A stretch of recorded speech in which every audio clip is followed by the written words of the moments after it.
एणवणसह परिसरातील महिला आणि राजकीय पक्षांच्या पदाधिकाऱ्यांनी सफाळे बस आगाराला घेराव घातल्यानंतर अखेर सफाळे बस आगारातील मोजोर ST traffic controller Mohan Patil यांनी महिलांची जाहीर माफी मागितली आहे।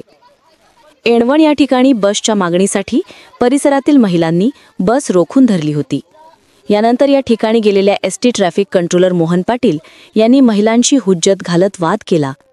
यावेळी महिलांशी बोलताना ST traffic controller Mohan Patil यांनी महिलांची असभ्य वर्तणूक केली असून यानंतर आज परिसरातील महिलांसह काही राजकीय पक्षाच्या पदाधिकारी आणि कार्यकर्त्यांनी सफाळे बस आगाराला घेराव घातला।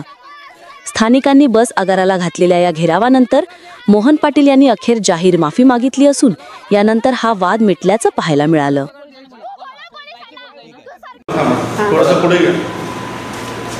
काल दिनांक 12/9/2025 रोजी सफाळे कोरे बस मार्गस्थ होताना महिला मंडळाबरोबर माझी काय बाचाबाची झाली, त्याचं लायकी हा शब्द माझ्या तोंडातून माझ्या शारीरिक प्रकृतीमुळे BP घायलोमुळे निघून गेल्यामुळे त्या माफी मागतो।